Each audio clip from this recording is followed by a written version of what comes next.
چلتے ہیں اور جب آپ کی اپائنٹمنٹ ہو گئی ہے اور اس کے بعد یہ جو آپ کے پاس اب اپائنٹمنٹ اور ابھی جو آپ نے اس کی سبمیشن کی ہے اس میں آپ کے پاس کچھ 2 4 5 7 دن جو بھی آپ نے اپائنٹمنٹ لی ہے اس کے اندر کچھ آپ کے پاس دن ہے. اب وہ جو دن آپ کے پاس ہے ان کے اندر آپ نے اب کرنا کیا ہے, آپ نے جو ہے وہ اپنے ڈاکومنٹس پریپیئر کرنے ہیں. وہ آپ اپنی اپلیکیشن جو اب اس کے اندر تیار کریں گے, جو شینجن کے اندر جو اس کی اسپین کی جو ہوگی اپلیکیشن, وہ آپ نے مکمل طور پر اس کو فل آؤٹ کرنا ہے. اور اس کے بعد آپ کے جو ڈاکومنٹس ہے, آپ کی بینک اسٹیٹمنٹ ہوگی, وہ 6 ماہ کی آپ کی بینک اسٹیٹمنٹ ہوگی.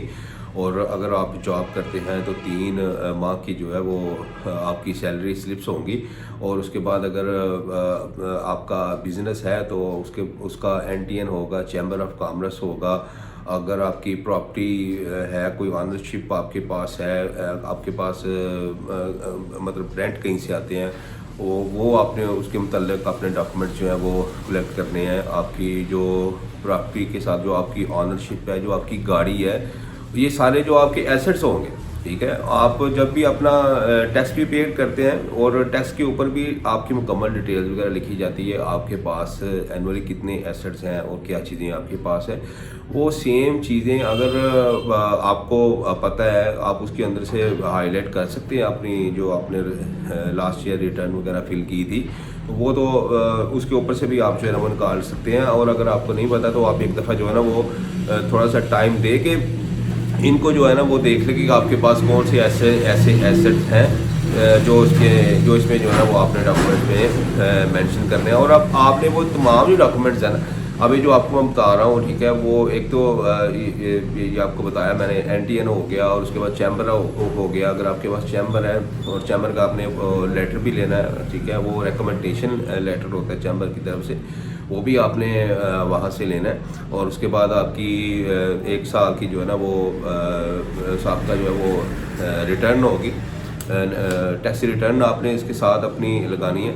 اور اس کے بعد یہ جو آپ کو پراپرٹی آنرشپ وغیرہ کے ڈاکومنٹس آپ کو بتائے ہیں, وہ سارے ڈاکومنٹس آپ نے انگلش کے اندر ٹرانسلیٹ کروانے ہیں. اور ان سب ڈاکومنٹس کو ایک جو آپ کے پاس جو آپ نے ٹرانسلیٹ کروائے ہیں, اور ان سب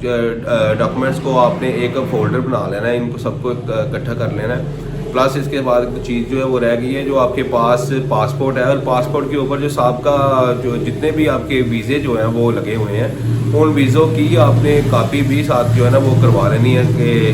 ٹھیک ہے, آپ کے پاس جو ہے نا وہ ساری چیزیں آپ ایک جو ہے نا وہ فولڈر مکمل طور پر آپ کا جو ہے نا وہ تیار ہو جائے. اور جب یہ آپ کے پورے ڈاکومنٹس وغیرہ تیار ہو جاتے ہیں, اور جو آپ کی مقررہ تاریخ آپ نے لی ہے BLS سے, جس دن آپ نے جا کے مطلب جانا ہے وہاں پہ, اس دن آپ نے یہ تمام جو آپ کے پاس جو ڈاکومنٹس ہیں نا, بھی وہاں آپ کے پاسپورٹ, ID کارڈ کی کاپی وغیرہ, اصل آپ نے ID کارڈ بھی اپنے پاس رکھنا ہے. اور اس دن آپ نے وہاں چلے جانا ہے اور BLS سینٹر پہ چلے جانا, اور وہاں جا کے آپ نے یہ ڈاکومنٹس اپنے جو ہیں وہ سبمٹ کر دینے ہیں جس دن کی آپ کی اپائنٹمنٹ ہوگی. اب یہ جو ڈاکومنٹس ہوں گے وہ جب آپ اس کی سبمیشن کریں گے, اس کے ساتھ ہی وہ آپ سے فیس جو ہے نا وہ ڈیمانڈ کی جائے گی BLS کاؤنٹر سے. وہاں سے پھر آپ نے جو اپنی فیس ہے وہ مختلف وقت کے ساتھ ساتھ یورو میں فرق آتا رہتا ہے, ڈالر میں فرق آتا رہتا ہے. اس وقت جو کرنٹ سینیریو چل رہا ہے اس کے اندر یہ تقریباً جو فیس اس وقت چل رہی ہے وہ تقریباً 23,000 سم تھنگ ہے. وہ مطلب یہ کہ وہ آپ نے وہاں پے کرنی ہے, آپ کو سلپ مل جائے گی. اور یہ BLS جو آپ کے ڈاکومنٹس ہے وہ یہاں سے فارورڈ کر دے گی, آپ کی جو ہے وہ بھجوا دے گی. اب جب آپ نے ڈاکومنٹ یہاں سے فارورڈ کر دیے ہیں, اس کے بعد آپ کو کیا کرنا ہوگا؟ اس کے بعد آپ کو صبر کرنا ہوگا, کیونکہ اس کے اندر یہ ہے کہ جب آپ ایک دفعہ اپنے ڈاکومنٹ یہاں پہ سبمٹ کر دیتے ہیں نا, تو اس میں آپ نے اپنی پوری توجہ اس کی طرف نہیں رکھ لینی کہ پتہ نہیں مجھے ابھی تک کال نہیں آ رہی, میں ابھی تک وہ ویٹ کر رہا ہوں, کیونکہ اس میں کچھ ٹائم لگے گا. ٹائم یہ بھی ہو سکتا ہے, کچھ لوگوں کا دیکھا گیا ہے کہ ماضی کے اندر تقریباً 1.5 ماہ سے 2 ماہ, ٹھیک ہے, 55 دن یا 50-55 دن کے اندر جو ہے نا یہ ان کا ڈیسیژن جو بھی ہوتا ہے وہ آ جاتا ہے. اس کے اندر ضروری نہیں ہے کہ آپ کا بھی جو ہے نا وہ اتنے ہی 50-55 دن کے اندر ہی آ جائے, کیونکہ یہ کچھ لوگوں کا یہ بھی ہوتا ہے کہ وہ 90 دن کے اندر بھی جو آتا ہے. تو اس کے لیے آپ نے اپنے آپ کو وہ فری ٹائم دیکھ لینا ہے کہ آپ کی کوئی ایسی ایکٹیویٹی نہ ہو جس کے اندر جو ہے کہ وہ آپ کا پاسپورٹ اب وہاں پہ پڑا ہوا ہے، تو آپ یہ سمجھ رہے ہوں کہ جناب میرا وہ فلانا اس کے اوپر وہ ویزا جو ہے وہ لگا ہوا تھا، تو وہ ایکسپائر ہو جائے گا، اور مجھے جو ہے نا وہ جلد سے جلد ٹریول کرنا ہے، تو اس وجہ سے میں اب پریشان ہو گیا ہوں۔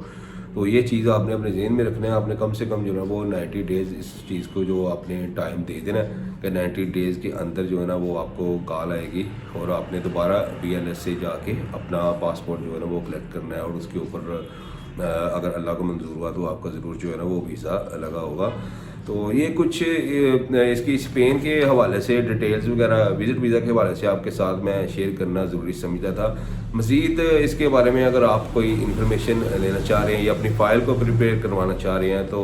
آپ ہماری خدمت ویزا اسٹیمپ کنسلٹنسی سے حاصل کر سکتے ہیں۔ بہت شکریہ۔